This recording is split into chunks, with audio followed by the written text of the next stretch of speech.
Bismillah. Innal hamdalillah nahmaduhu wa nasta'inuhu wa nastaghfiruh wa na'udzu billahi min shururi anfusina wa min sayyiati a'malina. May yahdihillahu fala mudilla lahu wa may yudlil fala hadiya lahu. Wa asyhadu an la ilaha illallah wahdahu la syarika lahu wa asyhadu anna Muhammadan. Alhamdulillah, pada kesempatan hari ini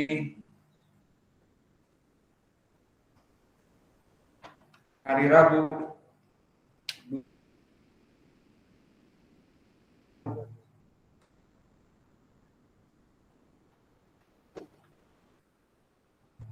2022 kita lanjut kajian di Fakultas Ilmu Hadis dalam pembahasan kitab Syarah Sahih Al-Bukhari dari Kitab Tauhid, yang mana pada kesempatan hari ini kita masuk pada sesi yang ke-19 dan insya Allah kita masuk kepada bab yang baru tentang As-Salam, bahwa dia dari nama Allah Jalla wa'ala, dan faidah dari hadis ini pun membahas tentang doa at-tasyahhud. Sebelum kita masuk kepada kajian, dipersilahkan kepada ikhwanuna untuk mentasmi al-matan di hadis nomor 10. Dipersilahkan.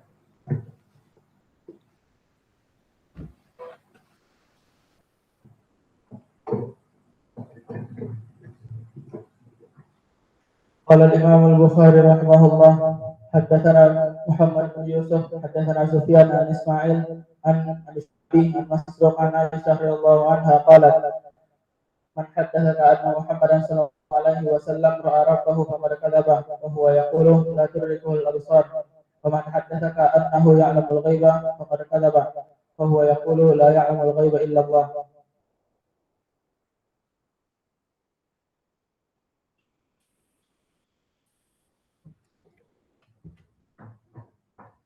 قال الإمام البخاري رحمه الله: حدثنا محمد بن يوسف حدثنا سفيان عن إسماعيل عن الشعبي عن مسروق عن عائشة رضي الله عنها قالت: من حدثك أن محمد صلى الله عليه وسلم رأى ربه فقد كذب وهو يقول لا تدركه الأبصار، ومن حدثك أنه يعلم الغيب فقد كذب وهو يقول لا يعلم الغيب إلا الله.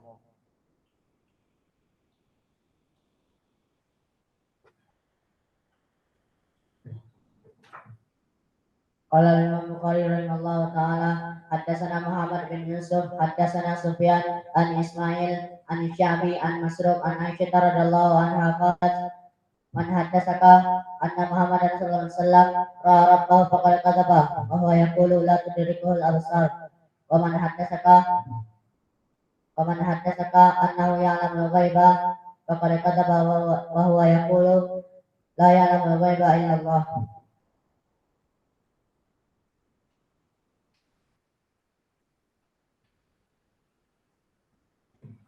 قال المؤلف رحمه الله تعالى: حدثنا محمد بن يوسف حدثنا سفيان عن إسماعيل عن الشعبي عن مسروق عن عائشة رضي الله عنها قالت: من حدثك أن النبي صلى الله عليه وسلم رأى ربه فقد كذب وهو يقول لا تدركه الأبصار، ومن حدثك أنه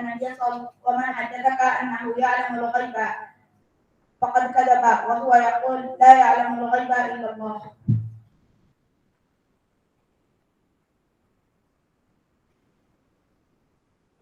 قال الإمام البخاري رحمه الله تعالى: حدثنا محمد بن يوسف حدثنا سفيان عن إسماعيل عن الشعبي عن مسروق عن عائشة رضي الله عنها قالت: من حدثك أن محمدا صلى الله عليه وسلم رأى ربه فقد كذب، فقال له وهو يقول لا تدرك به الأبصار، ومن حدثك أنه يعلم الغيب فقد كذب وهو يقول إلا يعلم الغيب إلا الله.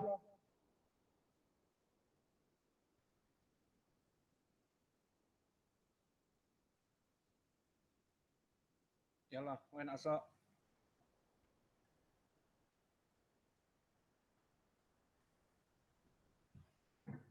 بسم الله قال البخاري رحمه الله تعالى حدثنا محمد بن يوسف حدثنا اسماعيل عن عن الشعبي عن مسروق عن عائشة رضي الله عنها قالت من حدثك أن رسول الله صلى الله عليه وسلم رأى ربه فقد كذب وقال وهو يقول لا تدرك الأبصار ومن حدثك أنه يعلم الغيب فقد كذب وهو يقول لا يعلم الغيب إلا الله. Bagus.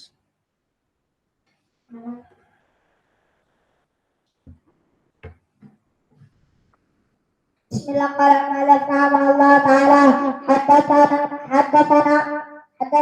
محمد بن يوسف حدثني سفيان حدثنا إسماعيل حدثنا الشعبي عن مسروق عن عائشة رضي الله عنها قالت من حدثك أن محمدا صلى الله عليه وسلم رأى ربه فقد كذب وهو يقول لا تدركه الأبصار ومن حدثك أنه يعلم الغيب فقد كذب وهو يقول لا يعلم الغيب إلا الله. Bagus. Patah.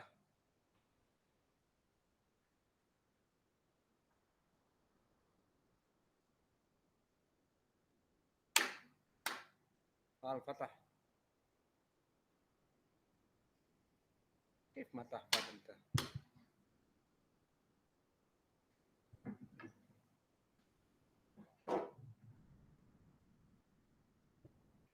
قال الإمام البخاري. Rahimahullah ta'ala. Dekatkan. Ini santri-santri baru masuk menghafal hadis Sahih Al-Bukhari. An Muhammad bin Yusuf. An Muhammad. Haddatsana Muhammad bin Yusuf. Haddatsana Muhammad bin Yusuf. Haddatsana Sufyan an Ismail an Sya'bi an Masruq an Aisyah radhiyallahu anha qalat Man haddatsaka anna Muhammadan sallallahu alaihi wasallam ra'a rabbahu faqad kadzaba la tadrikul absar wa huwa yaqulu la tadrikul absar wa man haddatsaka annahu ya'lamu al-ghaiba faqad kadzaba wa huwa yaqulu la ya'lamu al-ghaiba illa Allah. San. Yalah, mana murid baru lagi? Ini murid-murid baru, alhamdulillah. Pukul. Murid barunya dipukul satu aja. Hafal apa tidak? Pukul.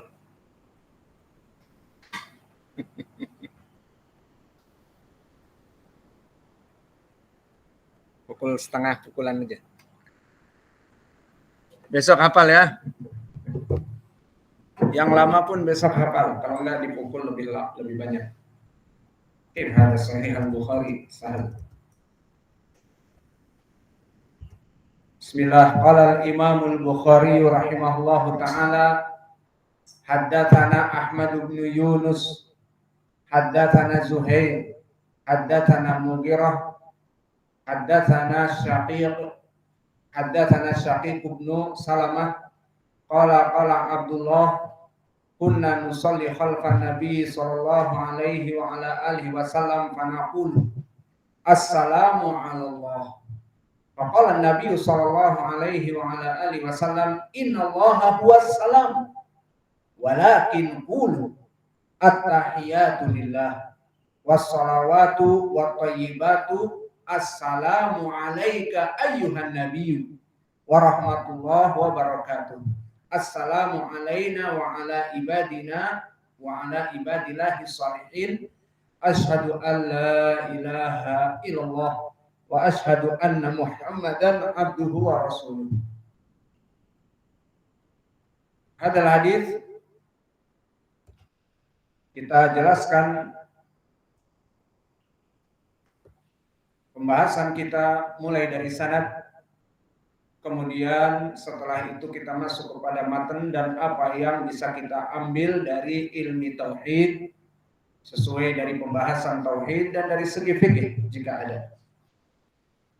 Maka masuk kepada sanad. Haddatsana Ahmad bin Yunus. Berkata Imam Al-Bukhari meriwayatkan dari gurunya Ahmad ibnu Yunus. Siapa Ahmad ibnu Yunus? Maka Ahmad ibnu Yunus dia nisbah kepada kakeknya. Ahmad ibnu Yunus, maka Yunus bukan bapaknya Ahmad, tetapi dia Ahmad ibnu Abdillah ibnu Yunus. Maka bapaknya bukan Yunus tetapi Abdullah. Namun dia masyhur untuk siba ila jiddihi. Wa mithalu dzalik kama Imam Ahmad ibnu Hanbal. Maka Ahmad ibnu Hanbal nama aslinya bukan nisbat kepada Hanbal, bapaknya bukan. Hanbal adalah kakeknya. Maka Ahmad ibnu Muhammad ibnu Hanbal. Seperti ini pun Abdullah ibnu Yunus, Abdullah Ahmad ibnu Abdillah ibnu Yunus. Maka Ahmad wahwa ibnu Abdillah ibnu Yunus ini At-Tamimi Al-Yarbu'i Al-Kufi dari Kufah. Maka dia termasuk orang dari Irak. Thiqatun hafidun.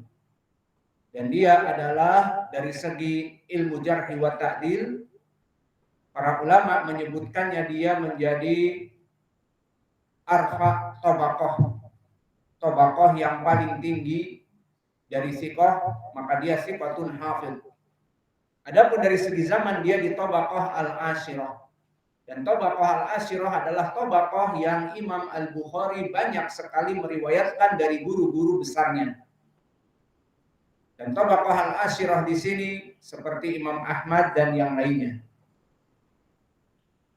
Adapun dari segi jarh wa ta'dil, Abdullah Ahmad ibnu Abdillah ibnu Yunus ini telah ditautsik oleh para ulama bahwa dia imam yang agung. Oleh sebab itu Imam Al-Bukhari mengambil ilmu darinya. Maka disebutkan oleh Imam Ahmad di saat ditanya tentang Ahmad ibni Abdillah ibni Yunus Al-Yarbu'i, berkata Imam Ahmad di saat berkata seseorang bertanya kepadanya, wahai Imam Ahmad, kepada siapa aku menulis hadis? Apa kata Imam Ahmad? Ukhruj ila Ahmad ibni Yunus fa innahu syekhul Islam. Maka keluar, pergi menulis kepada Ahmad ibnu Yunus. Maka Imam Ahmad pun memanggil dia Ahmad ibnu Yunus. Karena memang para muhaddisin disebut dengan nama yang masyhur. Seperti Ahmad ibnu Hanbal padahal Ahmad ibnu Muhammad ibnu Hanbal. Seperti Ahmad ibnu Yunus padahal Ahmad ibni Abdillah ibni Yunus. Maka di sini Imam Ahmad pun menyebutkan ukhruj ila Ahmad ibni Yunus, tidak Ahmad ibni Abdillah. Karena kalau dia ganti nanti orang akan bingung siapa Ahmad ibni Abdillah. Fahimtum? Maka oleh sebab itu beberapa ucapan-ucapan yang maknanya bahkan keadaan fisik yang buruk sudah terkenal seperti itu bukan termasuk ghibah. Siapa contohnya? Banyak. Abu Muawiyah ad-Darir. Apa makna Darir? Matanya tidak bisa melihat satu. Ataupun Al-A'mash. Al-A'mash adalah nocturnal, tidak bisa melihat jelas di malam hari. Dan juga Al-A'raj, Abdurrahman ibnu Hurmuz, muridnya Imam Al-Bukhari.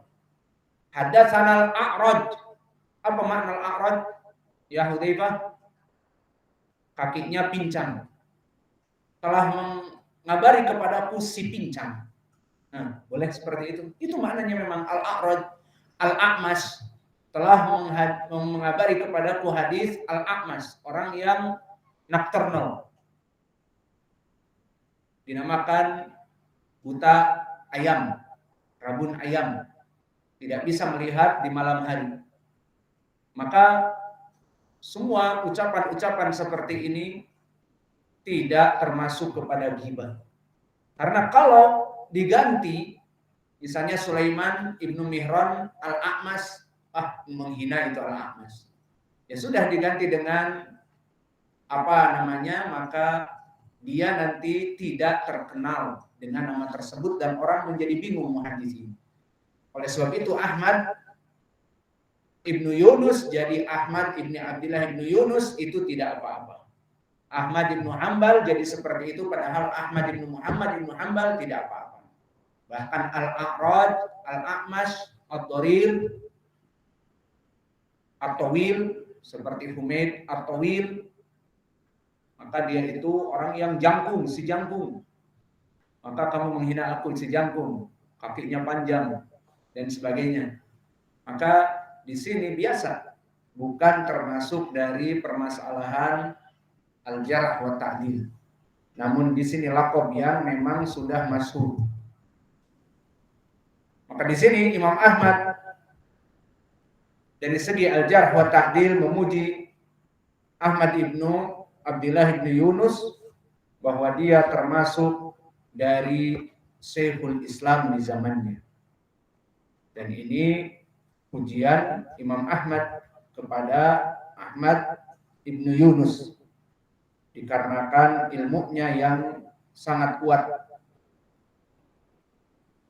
Maka inilah yang kita jelaskan tentang Ahmad ibnu Yunus. Haddatsana Zuhair. Maka Zuhair ataupun Ahmad ibnu Yunus juga pendalilan bahwa dia di ilmi jarh wa ta'dil di atas derajat siqah. Berkata Abu Hatim kana siqatun mutkinan. Yaitu dulu siqah dan mutkin. Tambahan mutkin dari segi hafalan, dia itu sangatlah mutkin. Hafalannya tidak goyang. Dan disebutkan oleh Abu Hatim akhir man rawa an Sufyan ats-Tsauri. Dia orang yang terakhir yang meriwayatkan dari Sufyan ats-Tsauri. Lihat bagaimana Sufyan ats-Tsauri di tabaqah yang ke-7 dan Ahmad ibnu Yunus di tabaqah yang ke-10. Maka dia dikatakan akhir, bisa jadi orang yang paling akhir dan usianya paling muda dari murid-muridnya Sufyan ats-Tsauri. Karena dia di tabaqah al-ashir. Kemudian meriwayatkan dari Zuhair. Siapa Zuhair? Zuhair ibnu Muawiyah Abu Khaythamah al-Kufi, sama-sama dari Kufah, Irak. Dan Zuhair ibnu Muawiyah pun dia dalam keadaan siqatun sabtun. Periwayatannya sangat kuat, sama seperti derajat imam seperti Ahmad ibnu Abdillah ibnu Yunus. Adapun Zuhair ibnu Muawiyah mempunyai sedikit kekurangan dari beberapa gurunya. Di antaranya adalah Abu Ishaq as-Sabi'i. Maka berkata para ulama, semua periwayatan Zuhair bagus sekali.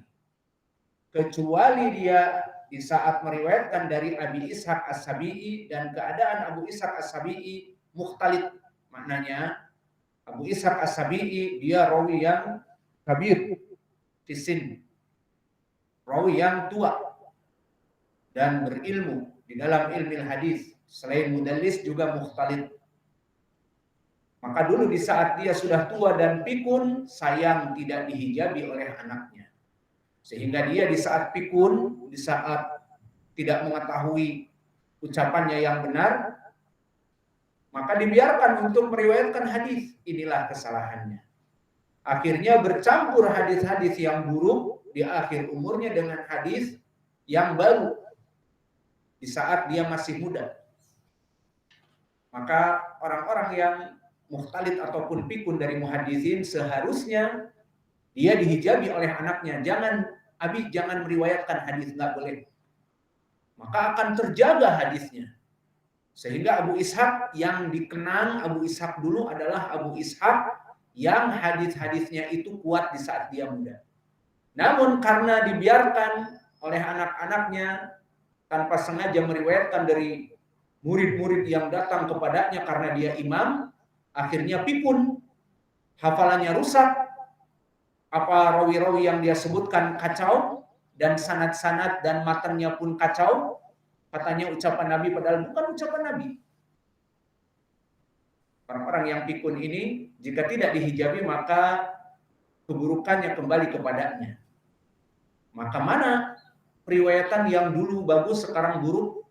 Akhirnya para ulama akhirnya kerepotan dengan rawi-rawi yang mukhtalif dan merumuskan. Siapa yang meriwayatkan dari orang mukhtalif ini periwayatan waktu dia masih muda, maka diterima. Namun barang siapa yang meriwayatkan sudah mulai pikun, hadis-hadisnya kacau, maka tidak diterima hadisnya.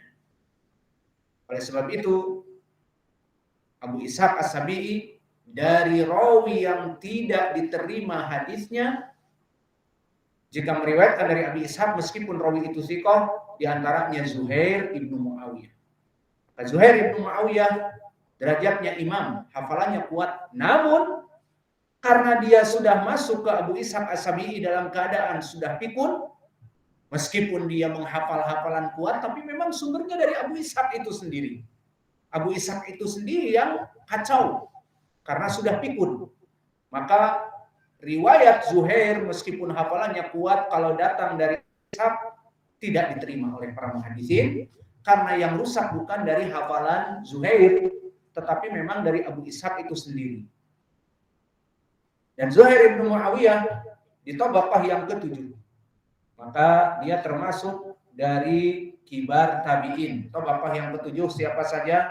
Laits ibnu Sa'ad, Sufyan Ats-Tsauri, Imam Malik. Siapa lagi? Subah bin Al-Hajjaj. Dan termasuk Zuhair ibnu Muawiyah di sini. Dan keutamaan Zuhair ibnu Muawiyah, Ibnu Uyainah telah berkata kepada manusia, alaika bi Zuhair ibnu Muawiyah, fama bil Kufah mithlam. Maka wahai orang-orang Kufah, peganglah ilmu dari Zuhair ibnu Muawiyah, karena tidak ada di Kufah, di Irak, semisal dia dari segi ilmunya. Maka ini menandakan bahwa Zuhair ibnu Muawiyah termasuk dari ulama yang agung di zaman Sufyan ibnu Uyainah dan Sufyan Ats-Tsauri. Maka diwanti-wanti oleh Ibnu Uyainah agar orang-orang Kufah mengambil dari ilmunya karena tidak ada muhaddits yang lain selain dari dia, ilmunya sangat kuat. Dan begitu pun Ahmad bin Hanbal mengatakan kana min ma'adinis sidq, bahwa dia termasuk dari orang-orang yang sidq. Maka kemudian kita masuk kepada Al-Mughirah. Siapa Al-Mughirah? Gurunya dari Zuhair, dia adalah Al-Mughirah ibnu Miksam Abu Hashim, Abu Hisham Al-Kufi. Dia juga dari Kufah. Dan dilaqabi dengan Al-A'ma, yang buta. Dan dia thiqatun mutqin dari segi hafalan. Namun sayangnya dia mudallis.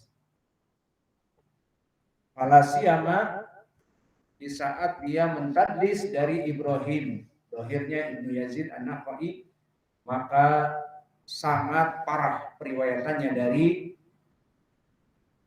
Ibrahim. Dan Al-Mughirah ibnu Miksam di tabaqah yang ke-6. Maka antara Zuhair dengan Al-Mughirah hanya satu tabaqah saja. Berbeda dengan Ahmad ibnu Yunus, maka dia belajar kepada orang yang sudah tua. Kepada Zuhair di tabaqah yang ke-7. Sehingga dia mendapatkan sanad yang tinggi. Namun sayang, mulai dari Zuhair kepada Muawiyah hanya satu tabaqah saja. Maka Al-Mughirah bin Syu'bah barakallahu fikum, kita katakan tadi dia dari segi hafalan sangat kuat. Telah dipuji oleh Yahya bin Ma'in dengan ucapannya siqatun ma'mun. Makna siqatun ma'mun, siqatun terpercaya hadisnya, menandakan dia dari segi hafalannya imam. Namun manusia tidak sempurna. Seperti pepatah Indonesia mengatakan apa? Tak ada gading yang tak retak. Dan juga sepandai-pandainya tupai melompat, dia pasti akan jatuh pula. Maka dikatakan oleh para ulama di antaranya Muhammad bin Fudail, kana al-Mughirah yudallis wa kana la naktubu anhu ila maqala haddatsana Ibrahim. Haddatsana Ibrahim, baru dia tulis. Maka di sini menandakan bahwa Al-Mughirah dia adalah mudallis. Dan lebih parah jika dia mengatakan an Ibrahim.